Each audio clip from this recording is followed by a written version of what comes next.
عظيم. هذه الرفعة ماذا؟ الرفعة في الدنيا. أما الرفعة الحقيقية فتكون يوم القيامة. كيف يرفعك الله عز وجل يوم القيامة؟ كيف يرفع الله عز وجل صاحب العلم؟ كيف يرفع الله عز وجل صاحب القرآن الكريم؟ يقول النبي عليه الصلاة والسلام كما في سنن الترمذي من حديث عمرو بن العاص، يقول: سمعت النبي صلى الله عليه وسلم يقول: يقال لصاحب القرآن يوم القيامة: اقرأ وارقى، يعني ابدأ ترتفع في الجنة. الجنة درجات. اقرأ وارقى ورتل كما كنت ترتل في الدنيا، فإن منزلتك عند آخر آية تقرأها.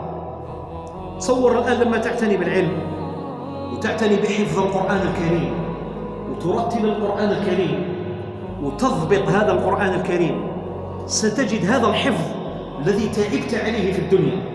تتعب في المراجعة، تتعب في البحث، تتعب في التفسير، تبحث في المعاني، تتعب في العمل به، لأن هذا القرآن ثقيل. إن سنلقي عليك قولا ثقيلا. الإمام مالك جاءه رجل قال: أريد أن أسألك مسألة خفيفة في العلم.